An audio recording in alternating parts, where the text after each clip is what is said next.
Para.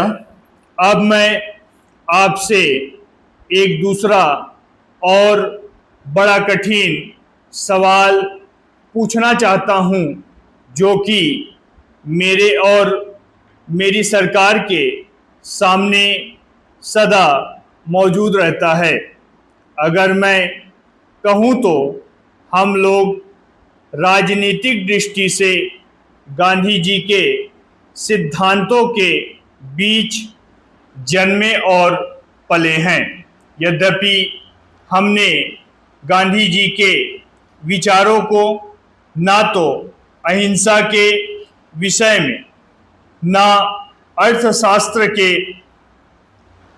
विषय में पूरी तरह ग्रहण किया, फिर भी हमने उसमें बहुतों को ग्रहण किया जो हमारे देश के लिए उपयुक्त थे और हो सकता है संसार के लिए भी कुछ हद तक उपयुक्त हो।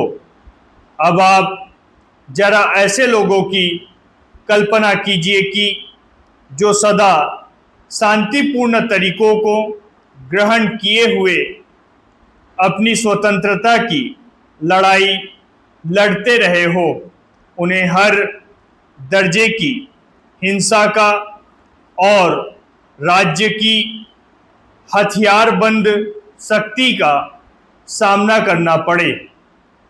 ऐसा करने में हमें कोई प्रसन्नता नहीं हुई और इससे हमारे मन में बड़ी समस्याएं और संघर्ष उत्पन्न हुए हैं।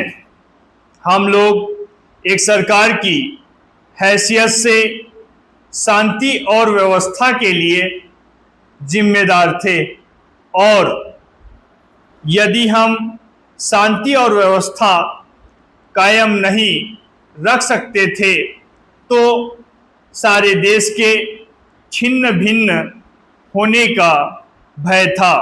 उस जिम्मेदारी को छोड़ देने का या किसी दूसरे रूप में कार्य करने का हमें अधिकार न था, लेकिन हमारे मन में सदा यह संघर्ष और ख्याल रहा है कि महात्मा गांधी ने जिन बड़े सिद्धांतों को हमें सिखाया था, उनके विषय में हम कपटपूर्ण व्यवहार कर रहे थे। हम बातें तो गांधी जी के सिद्धांतों की करते थे, पर हर कदम पर हम उनको अमल में लाने में असफल होते थे।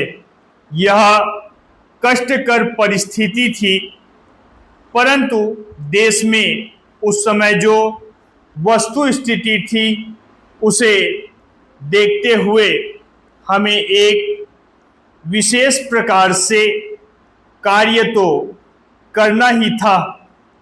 मैं नहीं कह सकता कि हमने इससे भिन्न कार्य किया होता तो वह अच्छा होता। हम लोगों ने अपनी बुद्धि के अनुसार काम किया और किसी समय भी महात्मा गांधी के संदेश की यथार्थता या सत्य से इनकार ना करते हुए हमने वह किया जिसे कि हम अत्यंत आवश्यक समझते थे। अब जो प्रश्न बार बार अपने विविध रूपों में हमारे सामने आता है वह यह है कि हम एक व्यापक रूप में नागरिक स्वतंत्रता के लिए प्रतिज्ञाबद्ध हैं। जब तक कि नागरिक स्वतंत्रता का खूब विस्तार ना हो, देश में असली स्वतंत्रता नहीं हो सकती। स्टॉप।